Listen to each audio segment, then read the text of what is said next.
Today I would like to discuss about what we mean by cost of capital.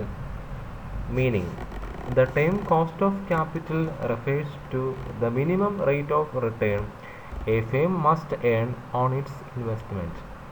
Definition: the cost of obtaining funds, that is, the average rate of return that the investors in a firm would expect for supplying funds to the firm. Cost of capital. It is a very simple and very significant topic in financial management. Now, if you want to raise money from market, you have the three options. In a business organization has three options for raising capital. First of all, issuing equity shares. Second one, issuing preference shares, and third one, debentures or bonds to the common public.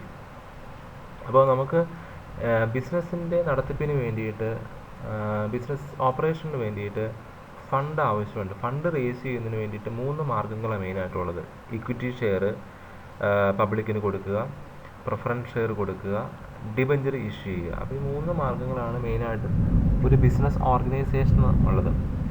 അപ്പോൾ equity share holders, equity shares are held by equity share holders, that is called owners of the company. Equity share ഹോൾഡേഴ്സിന് വിളിക്കുന്ന പേരാണ് ബിസിനസ്സിൻ്റെ owners ആണ് equity share holders. Debenture കൈവശം വെക്കുന്നവരാണ് നമ്മൾ debenture holders എന്ന് പറയുന്നത്. അവർ വിളിക്കുന്നതാണ് ക്രെഡിറ്റേഴ്സ് ഓഫ് ദി കമ്പനി. അവർക്ക് നമ്മൾ ഇൻട്രസ്റ്റ് കൊടുക്കണം. പിന്നെ അതുപോലെ തന്നെ പ്രിഫറൻസ് ഷെയർസ് കൈവശം വെക്കുന്നതിന് പ്രിഫറൻസ് ഷെയർ ഹോൾഡേഴ്സ് നമ്മൾ പറയാം, അവർക്ക് നമ്മൾ ഡിവിഡൻഡ് കൊടുക്കണം.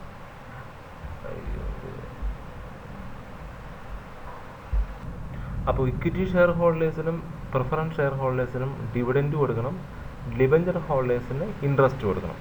അപ്പോൾ എന്താണ് കോസ്റ്റ് ഓഫ് ക്യാപിറ്റൽ എന്ന് ചോദിച്ചു കഴിഞ്ഞാൽ, the cost of capital is the dividend, അതായത് equity dividend, preference dividend and interest which we have to pay the holders of these instruments.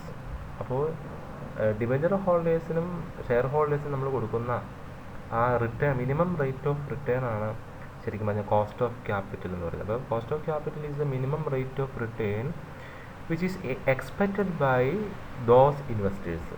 അപ്പോൾ ഇവർ പ്രതീക്ഷിക്കുന്നതാണ് അവർക്ക് മിനിമം അവർ മുടക്കുന്നത്. അപ്പോൾ അതായത് എന്താ പറയുന്നത്, ബിസിനസ്സിലേക്ക് അവർ ഇൻവെസ്റ്റ് ചെയ്യുന്ന എമൗണ്ട് ഹൈ ആണെങ്കിൽ റിക്വയർഡ് റേറ്റ് ഓഫ് റിട്ടേണും അവർ കൂടുതൽ എക്സ്പെക്റ്റ് ചെയ്യും.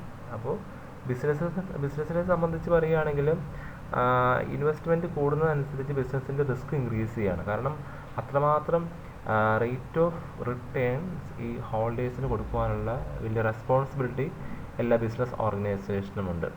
അപ്പോൾ എല്ലാത്തിൻ്റെയും, അതായത് ഡിവിഡൻഡിൻ്റെയും ഇൻട്രസ്റ്റിൻ്റെയും ആകെ തുകയാണ് കോസ്റ്റ് ഓഫ് ക്യാപിറ്റൽ എന്ന് പറയുന്നത്.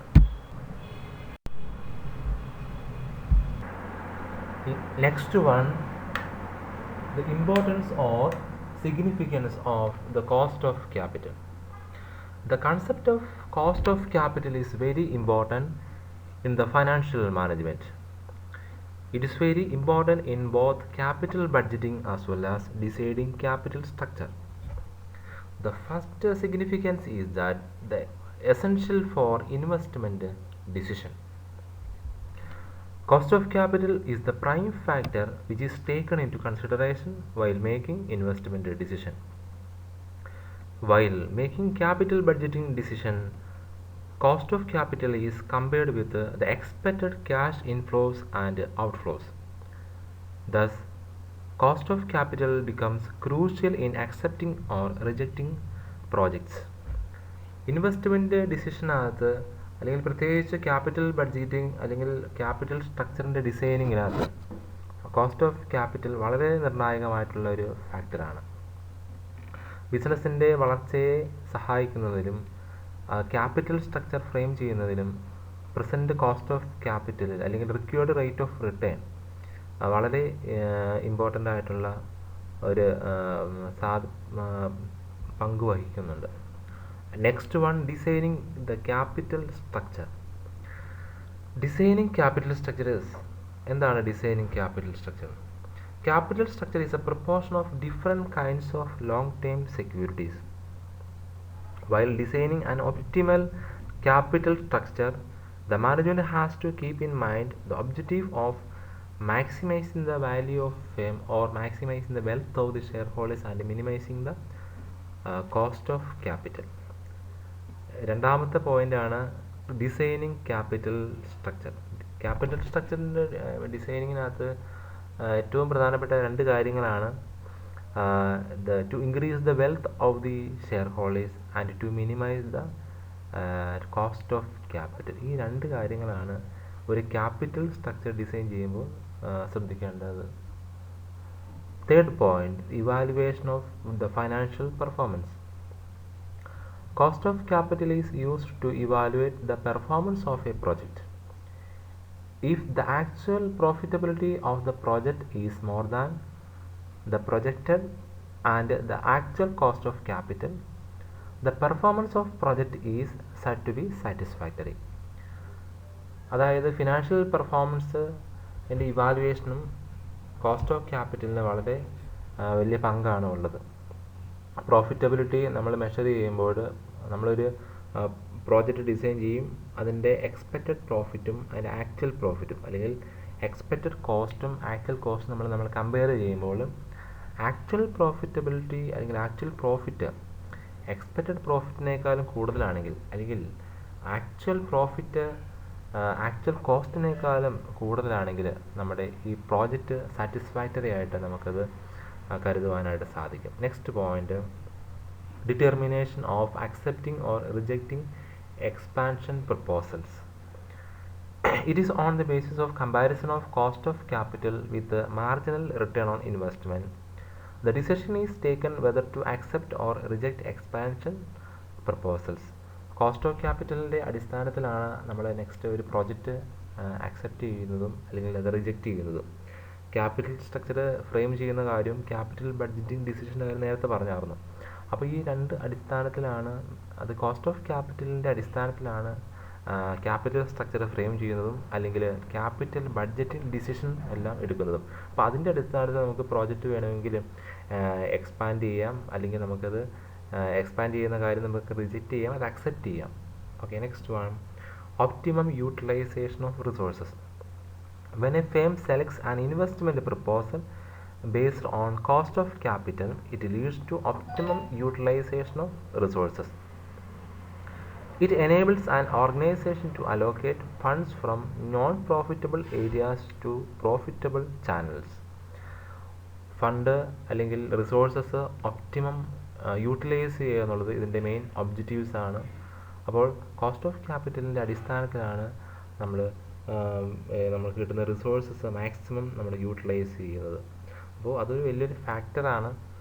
അപ്പോൾ നോൺ പ്രോഫിറ്റബിൾ ഏരിയയിൽ നിന്ന് പ്രോഫിറ്റബിൾ ഏരിയയിലേക്ക് നമുക്കത് ട്രാൻസ്ഫർ ചെയ്യണമെന്നുണ്ടെങ്കിൽ കോസ്റ്റ് ഓഫ് ക്യാപിറ്റൽ എത്രയാണെന്ന് നമുക്കറിയണം. കോസ്റ്റ് ഓഫ് ക്യാപിറ്റലിൻ്റെ അത് പ്രീവിയസ് ഇയറിലെ കോസ്റ്റ് ഓഫ് ക്യാപിറ്റലും അതൊക്കെ നമുക്ക് കൃത്യമായിട്ട് അറിഞ്ഞെങ്കിൽ മാത്രമാണ് ഫ്യൂച്ചറിലേക്ക് നമുക്കത് കൃത്യമായിട്ടത് മെൻഷൻ ചെയ്യാനും അതിനനുസരിച്ച് നമ്മുടെ പ്രോഗ്രാം ചാർട്ട് ചെയ്യാനൊക്കെ സാധിക്കുകയുള്ളൂ.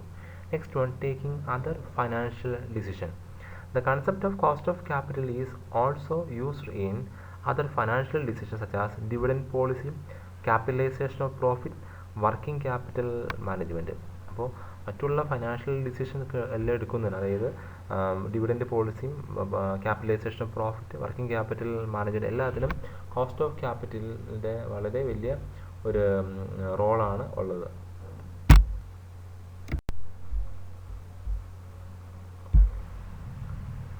Next one, components of cost of capital. We know equity share capital, retained earnings, preference share capital, loans and debentures, or loans or debts or debentures. Components of cost of capital. First of all, we will discuss about equity share capital. Equity share capital is the capital raised by firm issuing equity shares to the common public. നമുക്കറിയാം equity share capital ബിസിനസ്സിൻ്റെ അസറ്റാണ് ബിസിനസ്സിൻ്റെ എന്താ പറയുന്നത്, ബിസിനസ്സിൻ്റെ ഏറ്റവും വലിയ ഒരു ക്യാപിറ്റലാണ് equity share capital. അത് കോമൺ പബ്ലിക്കിന് അത് ഇഷ്യൂ ചെയ്തിട്ടാണ് ക്യാപിറ്റൽ റേസ് ചെയ്യുന്നത്. അപ്പോൾ ഇക്വിറ്റി ഷെയർ ക്യാപിറ്റൽ റേസ് ചെയ്യുന്നതിൻ്റെ ഭാഗമായിട്ട് അത് ഇക്വിറ്റി ഷെയർ ഹോൾഡേഴ്സിന് കമ്പനി ഡിവിഡൻഡ് പ്രൊവൈഡ് ചെയ്യണം. എല്ലാ വർഷവും ഇയർ എൻഡിങ്ങിൽ പ്രോഫിറ്റിൻ്റെ അടിസ്ഥാനത്തിൽ ഒരു നിശ്ചിത ശതമാനം ഡിവിഡൻ്റായിട്ട് ഇക്വിറ്റി ഷെയർ ഹോൾഡേഴ്സിന് കൊടുക്കണം. പിന്നെ ഇക്വിറ്റി ഷെയർ ക്യാപിറ്റലിൻ്റെ കേസ് പറയുകയാണെങ്കിൽ പ്രോഫിറ്റ് ഉണ്ടെങ്കിൽ മാത്രം ഡിവിഡൻഡ് കൊടുത്താൽ മതി. പ്രോഫിറ്റ് ഇല്ലെങ്കിൽ it is not a legal binding, അതായത് നിയമപരമായിട്ട് ഉള്ള സാധ്യതയൊന്നുമില്ല. കാരണം പ്രോഫിറ്റ് ഉണ്ടെങ്കിൽ മാത്രം നമുക്ക് ഡിവിഡൻഡ് കൊടുത്താൽ മതി. ഡിവിഡൻഡ് നിർബന്ധിതമായിട്ട് കൊടുക്കണമെന്നൊരു റൂൾസ് ഒന്നുമില്ല. പ്രോഫിറ്റ് ഉണ്ടെങ്കിൽ ഡിവിഡൻഡ് കൊടുക്കുക, അതാണ് ഇതിനകത്ത് വരുന്നത്. It is not a compulsory, it is not a fixed, it is a the dividend payable is variable on the basis of the profit accumulation. ഇനി നെക്സ്റ്റ് വൺ, റീറ്റെയിൻഡ് ഏണിങ്സ്. നമ്മൾ ഈ കാണുന്ന 4 കമ്പോണൻസിലും, അതായത് ഇക്വിറ്റി ഷെയർ ആണെങ്കിലും preference share ആണെങ്കിലും loan debenture ആണെങ്കിലും retained ഏണിങ്സിനാണെങ്കിലും നമുക്ക് ഇതിനകത്ത് കോസ്റ്റ് വരുന്നുണ്ട്. അപ്പോൾ ഈ രണ്ടാമത്തെ case retained earnings. Retained earnings പലപ്പോഴും എല്ലാവർക്കും ഒരു ഡൗട്ട് ഉണ്ടാകും. കാരണം ഇക്വിറ്റി ഷെയർ ക്യാപിറ്റലാണ് നമ്മൾ ഡിവിഡൻഡ് കൊടുക്കുന്നുണ്ട്, preference share capital preference dividend കൊടുക്കുന്നുണ്ട്, അല്ലെങ്കിൽ ഡിബെഞ്ചേഴ്സ് ലോൺസിലാണെങ്കിൽ നമ്മൾ ഇൻട്രസ്റ്റ് കൊടുക്കുന്നുണ്ട്. പക്ഷേ റീറ്റെയിൻഡ് ഏണിങ്സിനകത്ത് നമ്മൾ ഡിവിഡൻഡ് കൊടുക്കുന്നില്ല, അല്ലെങ്കിൽ ഇൻട്രസ്റ്റ് നമ്മൾ കൊടുക്കുന്നില്ല, അല്ലേ?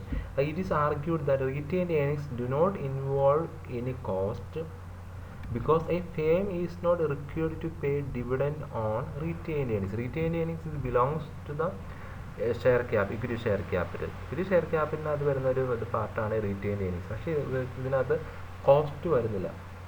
കോസ്റ്റ് വരുന്നില്ല എന്നൊരു ആർഗ്യുമെൻ്റ് ഉണ്ട്. റീറ്റെയിൻഡ് ഏണിങ്സിനകത്ത് കോസ്റ്റ് വരുന്നില്ല എന്നൊരു ആർഗ്യുമെൻ്റ് ഉണ്ട്. പക്ഷേ എന്താ അതിന് കാരണം എന്ന് പറയാൻ കാരണം, അവർ ആർഗ്യൂ ചെയ്യാനുള്ള കാരണം ഈ ഷെയർ, അതായത് റീറ്റെയിൻഡ് ഏണിങ്സിനകത്ത് ഡിവിഡൻഡ് കൊടുക്കേണ്ട കാര്യം വരുന്നില്ല, അതുകൊണ്ടാണ് ഈ ആർഗ്യുമെൻറ്റ് വരുന്നത്. പക്ഷേ this argument is not true. ഈ ആർഗ്യുമെൻറ്റ് തെറ്റാണ്, കാരണം ശരിയല്ല. Because of the fact that retained earnings accrue to a firm only because of the sacrifice made by the existing share holders in not receiving any type of dividend or bonus share. പക്ഷേ ഇതൊരു sacrifice ആണ്. Retained earnings എന്ന് പറഞ്ഞാൽ ശരിക്കും equity share ഹോൾഡേഴ്സിന് കിട്ടും. ഞാൻ പറഞ്ഞു it is belongs to equity share capital എന്ന് പറഞ്ഞു. അപ്പോൾ ഇക്വിറ്റി ഷെയർ ഹോൾഡേഴ്സിന് കിട്ടുന്ന ഫണ്ടാണ്. പക്ഷേ equity share holders are real owners of the business, അവർക്ക് കിട്ടുന്ന ഫണ്ടാണ്. പക്ഷേ അവർ സാക്രിഫൈസ് ചെയ്യാണ്. ഇത് ഇവിടെ പറയുന്നുണ്ട് എന്താണ്, the retain earnings accrue to a firm only. അതായത് നമുക്കറിയാം റീറ്റെയിൻ ഏണിങ്സ് എന്നത് part of earnings of the company which is not distributed to the share holders is called retain earnings or ploughing back of profit എന്നും കൂടി പറയും. അതായത് നമ്മൾ distribute ചെയ്യാത്ത പ്രോഫിറ്റാണ് ശരിക്കും ഇക്വിറ്റി ഷെയർ ഹോൾഡേഴ്സിന് അവകാശപ്പെട്ട പ്രോഫിറ്റാണത്. അതാണ് നമ്മൾ ബിസിനസ്സിൻ്റെ ഫ്യൂച്ചർ പർപ്പസിന് വേണ്ടിയിട്ട് എന്ത് ചെയ്യുന്നത്, നമ്മളത് ഇൻവെസ്റ്റ് ചെയ്യുന്നത്. പക്ഷേ ഇത് ആക്ച്വലി ഈ കോസ്റ്റ്, ഇതിനകത്ത് കോസ്റ്റ് വരുന്നുണ്ട്. അതായത് എന്താണ്, the cost of retained earnings may be the opportunity cost of dividend forgone by the share holders. എന്താണ് ഈ കോസ്റ്റ്, അല്ലെങ്കിൽ എന്താണ് ഈ dividend share holders, equity share holders forgone ചെയ്യുക, ഉപേക്ഷിക്കുകയാണ് ചെയ്യുന്നത്. ബിസിനസ്സിൻ്റെ ഗ്രോത്തിന് വേണ്ടിയിട്ട് ഇക്വിറ്റി ഷെയർ ഹോൾഡേഴ്സ് ഈ കോസ്റ്റ്, അല്ലെങ്കിൽ എന്താ പറയുന്നത് ഈ ഏണിങ്സ്, ഈ ഡിവിഡൻഡ് അല്ലെങ്കിൽ ഈ കോസ്റ്റ് ഇതിവിടെ, അല്ലെങ്കിൽ ഈ ഡിവിഡൻഡ് ഇവിടെ ഉപേക്ഷിക്കുകയാണ്. ആക്ച്വലി ഇവിടെ കോസ്റ്റ് വരുന്നുണ്ട്. ആക്ച്വലി അതുകൊണ്ടാണ് നമ്മൾ cost of capital minimum rate, അത് കോസ്റ്റ് ഓഫ് ക്യാപിറ്റലിൻ്റെ ഡെഫിനിഷൻ പറയുന്നത് minimum rate of return expected by investors expect ചെയ്യുന്ന മിനിമം റേറ്റ് ഓഫ് റിട്ടേൺ പറയുന്ന പേരാണ് കോസ്റ്റ് ഓഫ് ക്യാപിറ്റൽ. അപ്പോൾ ഇതിനകത്ത് ഇക്വിറ്റി ഷെയർ ക്യാപിറ്റലിനും കോസ്റ്റ് വരുന്നുണ്ട്, റീറ്റെയിൻ ഏണിങ്സിനും കോസ്റ്റ് വരുന്നുണ്ട്, പ്രിഫറൻസ് ഷെയർ ക്യാപിറ്റലിന് കോസ്റ്റ് വരുന്നുണ്ട്, ലോൺസിനും ഡിവിഡൻസിനും കോസ്റ്റ് വരുന്നുണ്ട്. പിന്നെ ഈ പ്രിഫറൻസ് ഷെയർ ക്യാപിറ്റലിൽ വരുന്ന കോസ്റ്റ് പ്രിഫറൻസ് ഡിവിഡൻ്റ് ആണ്, അതൊരു ഫിക്സഡ് ആണ്, അത് പ്രോഫിറ്റ് ഉണ്ടെങ്കിൽ മാത്രമാണ് പ്രിഫറൻസ് ഷെയർ ഹോൾഡേഴ്സിന് കിട്ടുന്നത്. അതായത് preference share holders will get the dividend on the basis of the profit. If in the firm going on a loss stage, if the preferred shareholders do not get any type of dividend because the business is going on a loss stage. അതായത് business profit ആണെങ്കിൽ മാത്രമാണ് ഇവർക്ക്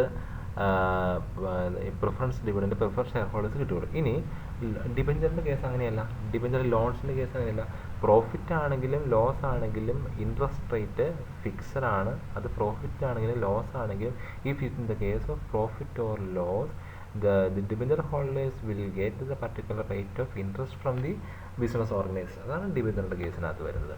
അപ്പോൾ components of cost of capital, equity share capital, retained earnings, preference share capital and loans and debentures. Factors determining cost of capital. First one, general economic condition. ബിസിനസ്സിൻ്റെ economic condition അനുസരിച്ച് നമുക്ക് cost of capital determine ചെയ്യാനായിട്ട് സാധിക്കും. The general economic conditions determine the demand for and the supply of capital within the economy as well as the level of expected inflation. If the demand for money increases without an equivalent increase in supply, creditors will raise their required rate of interest. അതായത് നമുക്കറിയാം ബിസിനസ്സിനകത്ത് demand increase ചെയ്ത് കഴിഞ്ഞാൽ അല്ലെങ്കിൽ മണിയിൽ demand increase ചെയ്ത് കഴിഞ്ഞാൽ അതിനെ ചിലപ്പോൾ സപ്ലൈ ഇൻക്രീസ് ചെയ്യണമെന്നില്ല.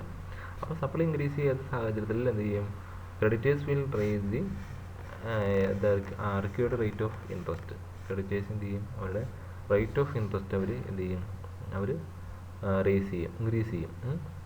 അപ്പോൾ thus the cost of capital changes. Cost of capital അന്നേരം ചേഞ്ച് ചെയ്യും. നമുക്കറിയാം ബിസിനസ്സിനകത്ത് കോസ്റ്റ് ഓഫ് ക്യാപിറ്റലിനകത്ത് ചേഞ്ചസ് വരാനുള്ള കാരണം അത് ക്രെഡിറ്റേഴ്സ് അവരുടെ റിക്വയർഡ് റേറ്റ് ഓഫ് റിട്ടേൺ, അതായത് അവർ മാക്സിമം അല്ലെങ്കിൽ അവർ ഇൻക്രീസ് ചെയ്യുന്ന അല്ലെങ്കിൽ എന്താണ് അവരുടെ എമൗണ്ട് ഓഫ് ഇൻവെസ്റ്റ്മെൻറ്റ് ഹൈ ആണെങ്കിൽ റിക്വയർഡ് റേറ്റ് ഓഫ് ഇൻട്രസ്റ്റ് വളരെ കൂടുതലായിരിക്കും. അപ്പോൾ റിസ്ക്കും വളരെ കൂടുതലായിരിക്കും. അപ്പോൾ അങ്ങനെയുള്ള ഒരു ഇൻഫ്ലേഷനൊക്കെ വരുന്ന സാഹചര്യത്തിൽ in the case of inflation there would be the deterioration in the purchasing power of money. Investors require a higher rate of return to compensate this loss. അതായത് ഇൻഫ്ലേഷനൊക്കെ വരുന്ന സാഹചര്യത്തിലാണ് മെയിനായിട്ട് ഇവർ ക്രെഡിറ്റേഴ്സ് അല്ലെങ്കിൽ ഇൻവെസ്റ്റേഴ്സ് എന്താണ് റേറ്റ് ഓഫ് റിട്ടേൺ കൂടുതലായിട്ട് ആവശ്യപ്പെടുന്നത്.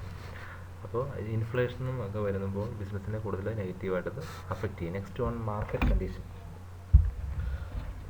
When an investor purchases a security with a significant risk, an opportunity for additional returns is necessary to make the investment attractive. As the risk increases, the investor requires a higher rate of return. This increase in risk is called risk premium. ഞാൻ നേരത്തെ പറഞ്ഞു, അതായത് നമ്മൾ investment increase ചെയ്യുന്നതനുസരിച്ച് risk കൂടുന്നതനുസരിച്ച് റിട്ടേണും കൂടും ഇല്ലേ? എവിടെ invest അതായത് ഹൈ റേറ്റ് ഓഫ് റിട്ടേൺ അല്ലെങ്കിൽ കോസ്റ്റ് ഓഫ് ക്യാപിറ്റൽ ഇൻക്രീസ് ചെയ്യാനായിട്ട് കാരണമായിരിക്കും. അതായത് നമ്മൾ ഇൻവെസ്റ്റ്മെൻറ്റ് 1 ലക്ഷം രൂപ ഇൻവെസ്റ്റ് ചെയ്യുന്ന കമ്പനിയിലും ഈ 2 ലക്ഷം രൂപ ഇൻവെസ്റ്റ് ചെയ്യുന്ന കമ്പനിയിലും റേറ്റ് ഓഫ് റിട്ടേണിൽ വ്യത്യാസം വരും. കാരണം ഇൻവെസ്റ്റ്മെൻറ്റ് വ്യത്യാസമുണ്ട്. ഇൻവെസ്റ്റ്മെൻറ്റ് കൂടുന്നതനുസരിച്ച് റേറ്റ് ഓഫ് റിട്ടേൺ കൂടും, റിസ്ക്കും കൂടും. അപ്പോൾ അങ്ങനെയുള്ള റിസ്കിന് പറയുന്നത് increase in risk is called risk premium. അതായത് ഇൻവെസ്റ്റ്മെൻറ്റ് കൂടി റിസ്ക് കൂടുതൽ നമ്മൾ വിളിക്കുന്ന വില റിസ്ക് പ്രീമിയം എന്ന് പറയുന്നത്. When investors increase their required rate of return, the cost of capital rises simultaneously. അതായത് ഇൻവെസ്റ്റേഴ്സ് അവരുടെ ഇൻവെസ്റ്റ്മെൻറ്റ് കൂട്ടുന്ന സാഹചര്യത്തിൽ അപ്പോൾ എന്താണ് കോസ്റ്റ് ഓഫ് ക്യാപിറ്റലും ഇൻക്രീസ്, അതായത് required rate of return increase ചെയ്യുമ്പോൾ സ്വാഭാവികമായിട്ടും കോസ്റ്റ് ഓഫ് ക്യാപിറ്റൽ ഇൻക്രീസ് ചെയ്യും. Next one, operating and financing decision. There are two types of risk in business risk and the financial risk. Business risk is the variability in returns on assets and is affected by the company's investment decision. The financial risk is the increased variability in returns to common shareholders as a result of financing with a debt or preferred stock. Business risk എന്ന് പറയുമ്പോൾ അത് operating risk ആണ്. അത് അസറ്റിലുണ്ടാകുന്ന variation അനുസരിച്ച്, അസറ്റിൻ്റെ വാല്യൂവിലുണ്ടാകുന്ന variation അനുസരിച്ചാണ് നമുക്ക് എന്താണ് business risk ഉണ്ടാകുന്നത്. ഇൻവെസ്റ്റ്മെൻറ്റ് ഡിസിഷൻ എന്നത് അഫക്റ്റ് ചെയ്യും. അസറ്റ്, അതായത് കറണ്ട് അസറ്റോ അല്ലെങ്കിൽ ഫിക്സഡ് അസറ്റോ ഉണ്ടാകുന്ന റിട്ടേൺസിലുണ്ടാകുന്ന വേരിയേഷനാണ് അതായത് ബിസിനസ് റിസ്കിന് കാരണമായിട്ടുള്ളത്. ഇനി ഫൈനാൻഷ്യൽ റിസ്ക് എന്ന് പറഞ്ഞു കഴിഞ്ഞാൽ നമുക്ക് ഷെയർസ് അതായത് സെക്യൂരിറ്റീസിനുണ്ടാകുന്ന വാല്യൂവിലുണ്ടാകുന്ന വേരിയേഷൻസാണ് അത് ഫൈനാൻഷ്യൽ റിസ്കിലേക്ക് നയിക്കുന്നത്. അപ്പോൾ ഇത് രണ്ടും എന്താണ് ബിസിനസ്സിൻ്റെ ഓപ്പറേറ്റിംഗ് അല്ലെങ്കിൽ ഫൈനാൻസിങ് ഡിസിഷൻ അത് അഫക്റ്റ് ചെയ്യുന്നതാണ്. Next one, amount of financing. As the financing requirements of the firm become larger, the overall cost of capital also increases. When a management approaches the market for huge amount of capital, the investor's required rate of return may rise because of the increased risk. നേരത്തെ പറഞ്ഞു, അതായത് capital increase, finance increase ചെയ്യുന്നതനുസരിച്ച് risk കൂടും, risk കൂടുന്നതനുസരിച്ച് required rate of return കൂടും, required rate of return increase ചെയ്യുന്നതനുസരിച്ച് എന്ത് കൂടും, കോസ്റ്റ് ഓഫ് ക്യാപിറ്റലും ഇൻക്രീസ് ചെയ്യും. Okay, when a firm the investment is very high and also increase the risk and also increase the required rate return and also increase the cost of capital. Last one, flotation cost. What do you mean by flotation cost? The cost of marketing new securities, that is legal fees, brokerage, underwriting commission, etc. That is called flotation cost.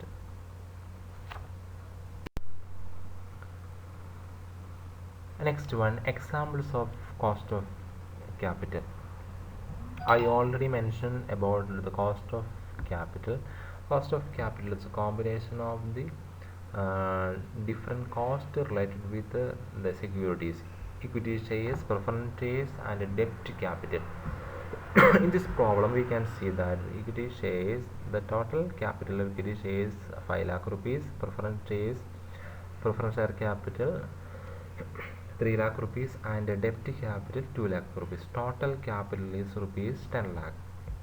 നമുക്കറിയാം equity ഷെയറേഴ്സിന് കിട്ടുന്ന 5 ലക്ഷം രൂപയാണ്. അതിൻ്റെ ഡിവിഡൻറ്റിൻ്റെ percentage നമുക്ക് തന്നിട്ടുണ്ട് 10% expected minimum rate of return. 10% dividend കൊടുക്കുന്നതിൻ്റെ അർത്ഥം. Preference shares ക്യാപിറ്റലിൽ കൊടുക്കുന്ന dividend 12% ആണ്, 12% ഡിവിഡൻറ്റ് കൊടുക്കണം.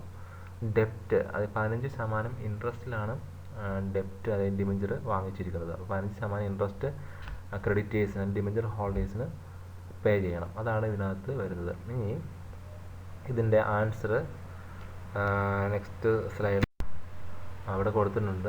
അതായത് നമുക്കറിയാം ഇതൊക്കെ ലോങ് ടൈം സോഴ്സസ് ആണ്. ഇക്വിറ്റി ഷെയർസും പ്രിഫറൻസ് ഷെയർസും ഡെപ്റ്റും ഇതൊക്കെ ലോങ് ടൈം സോഴ്സ്. ഇതിൻ്റെ അറേഞ്ച്മെൻറ്റ്സിന് അല്ലെങ്കിൽ ഇതിൻ്റെ പ്രപ്പോഷൻ എന്ന് പറയുന്ന പേരാണ് ക്യാപിറ്റൽ സ്ട്രക്ചർ എന്ന് പറയുന്നത്. അതായത് ലോങ് ടൈം സോഴ്സസിൻ്റെ അറേഞ്ച്മെൻറ്റ് അല്ലെങ്കിൽ പ്രപ്പോഷൻ എന്ന് പറയുന്ന പേരാണ് ലോങ് ടൈം സോഴ്സസ് അല്ലെങ്കിൽ ക്യാപിറ്റൽ സ്ട്രക്ചർ എന്ന് പറയുന്നത്. ഇനി നോക്കാം, ഇക്വിറ്റി ഷെയർസിന് നമ്മൾ സൂചിപ്പിക്കുന്ന KE, അതായത് ഇക്വിറ്റി ഷെയർസിന് കൊടുക്കുന്ന സിമ്പിളാണ് KE. 10% അതിൻ്റെ ഡിവിഡൻറ്റിൻ്റെ പെർസെൻറ്റേജ്, 5 ലക്ഷം രൂപയാണ്. ഇനി പ്രിഫറൻസ് ഷെയർസിന് KP ആണ്, അതായത് cost of preference shares KP, അതായത് അതിൻ്റെ പെർസെൻറ്റേജ് 12% ആണ് ഡിവിഡൻറ്റ്, 3 ലക്ഷം രൂപയാണ്, അതിൻ്റെ 3 lakh rupees ക്യാപിറ്റൽ. ഇനി ഡെപ്റ്റ് ക്യാപിറ്റൽ KD ആണ് സൂചിപ്പിക്കുന്നത്, അതിന് 15% ആണ് അതിൻ്റെ ഇൻട്രസ്റ്റ് റേറ്റ്. ടോട്ടൽ ക്യാപിറ്റൽ എന്ന് പറയുന്ന പേരാണ് KO, total cost of capital എന്ന് പറയുന്നത് KO എന്ന് പറയും. നമുക്കറിയാം ടോട്ടൽ ക്യാപിറ്റൽ നമുക്കറിയാം 10 lakh rupees ആണ്. ഇനി 5 ലക്ഷം രൂപയ്ക്ക് നമ്മൾ 10% ഡിവിഡൻറ്റ് കൊടുക്കണം, അപ്പോൾ അതായത് 50,000 rupees. Next one 3 lakh rupees ക്യാപിറ്റലിന് 12% ഡിവിഡൻറ്റ് കൊടുക്കണം, ദാറ്റ് ഈസ് 36,000 rupees.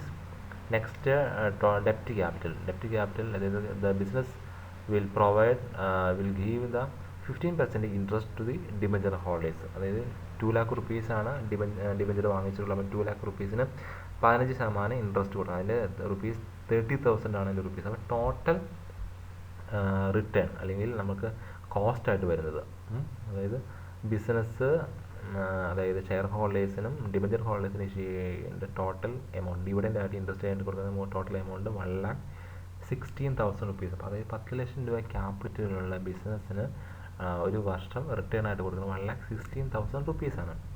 ഇനി അത് നമുക്കതിൻ്റെ റിക്വയർഡ് റേറ്റ് ഓഫ് റിട്ടേൺ കണ്ടുപിടിക്കണം. റിക്വയർഡ് റേറ്റ് ഓഫ് റിട്ടേൺ കണ്ടുപിടിക്കാനായിട്ട് വളരെ സിമ്പിളാണ്. ടോട്ടൽ കോസ്റ്റ് നമുക്ക് വന്നേക്കണേ 1,16,000, 1,16,000 രൂപയാണ്.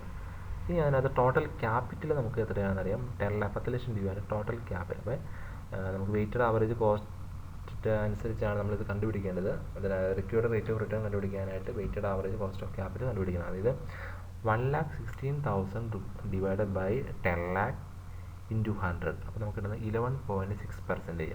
അതാണ് required rate of return is equal to 11.6% ആണ്. അപ്പോൾ if the company is not able to get the required rate of return, then the company will not able to pay its dividend and interest to its security holders. അതായത് 11.6% minimum return അല്ലെങ്കിൽ എന്താണ് earnings attain ചെയ്യാൻ സാധിച്ചെങ്കിലാണ് നമുക്ക് ഈ പറയുന്ന share ഹോൾഡേഴ്സിന് അല്ലെങ്കിൽ debenture ഹോൾഡേഴ്സിന് returns കൊടുക്കാനായിട്ട് സാധിക്കുന്നത്. അപ്പോൾ ആ മിനിമം റേറ്റ് ഓഫ് റിട്ടേൺ പറയുന്ന പേരാണ്, അല്ലെങ്കിൽ അവർ ഇൻവെസ്റ്റേഴ്സ് എക്സ്പെക്റ്റ് ചെയ്യുന്ന ആ മിനിമം റേറ്റ് ഓഫ് റിട്ടേൺ പറയുന്ന പേരാണ് കോസ്റ്റ് ഓഫ് ക്യാപിറ്റൽ എന്ന് പറയുന്നത്. അതായത് ഇപ്പോൾ ഇക്വിറ്റി ഷെയർ ഹോൾഡേഴ്സ് 50,000 റിട്ടേൺ പ്രതീക്ഷിക്കുന്നു, പ്രിഫറൻസ് ഷെയർ ഹോൾഡേഴ്സ് 36,000 റിട്ടേൺ പ്രതീക്ഷിക്കുന്നു, ഡിബഞ്ചർ ഹോൾഡേഴ്സ് 30,000 റിട്ടേൺ പ്രതീക്ഷിക്കും. ഇതാണ് അതിനാണ് എക്സ്പെക്റ്റഡ് റേറ്റ് ഓഫ് റിട്ടേൺ. ഇതിന് പറയുന്നതാണ് മിനിമം റേറ്റ് ഓഫ് റിട്ടേൺ. ഇതിന് പറയുന്ന പേരാണ് കോസ്റ്റ് ഓഫ് ക്യാപിറ്റൽ എന്നാണ് ഇതിന് പറയുന്നത്. മനസ്സിലായോ? അപ്പോൾ the total combination of the cost of equity shares, preference shares and debentures, that is called cost of capital. In other words, the minimum rate of return expected by investors, that is called cost of capital. Thank you.